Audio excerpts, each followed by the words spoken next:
Et nous rejoignons tout de suite Jacques Machinal, notre envoyé spécial à La Réunion. Alors Jacques, quel temps fait-il à Saint-Denis ? Bonjour Laurent, bonjour à tous. Je vous parle en direct de l'île de La Réunion où il fait un soleil magnifique. Je me trouve actuellement les pieds dans l'eau devant la construction de la nouvelle route du littoral. Ce chantier gigantesque, prévu sur 7 ans, sera notamment celui du viaduc le plus long de France.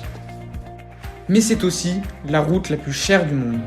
Un budget de 1,6 milliard d'euros pour une route de 12 km de long. Une partie de cette route est en réalité constituée par un viaduc de 5,5 km dont le coût s'élève à 715 millions d'euros.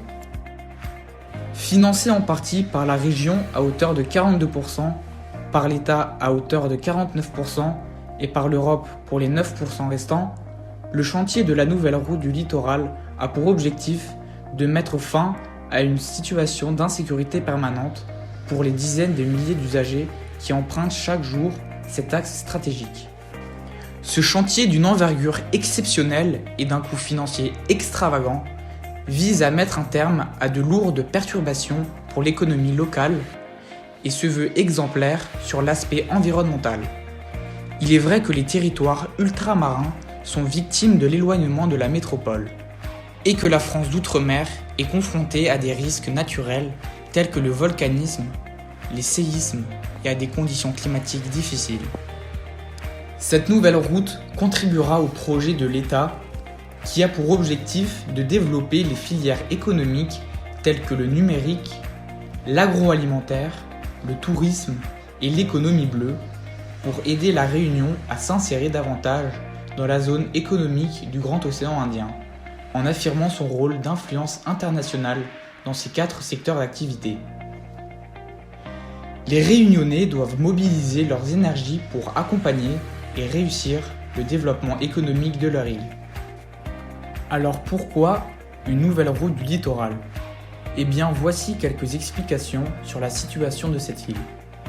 Les contraintes sont liées aux cyclones, aux éboulements et à la montée des océans suite au dérèglement climatique.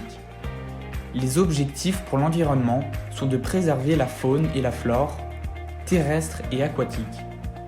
Les objectifs pour l'économie sont de développer l'économie locale, maritime, touristique et technologique. Les objectifs pour les habitants sont de sécuriser les déplacements, de développer le réseau des transports et de favoriser le développement numérique.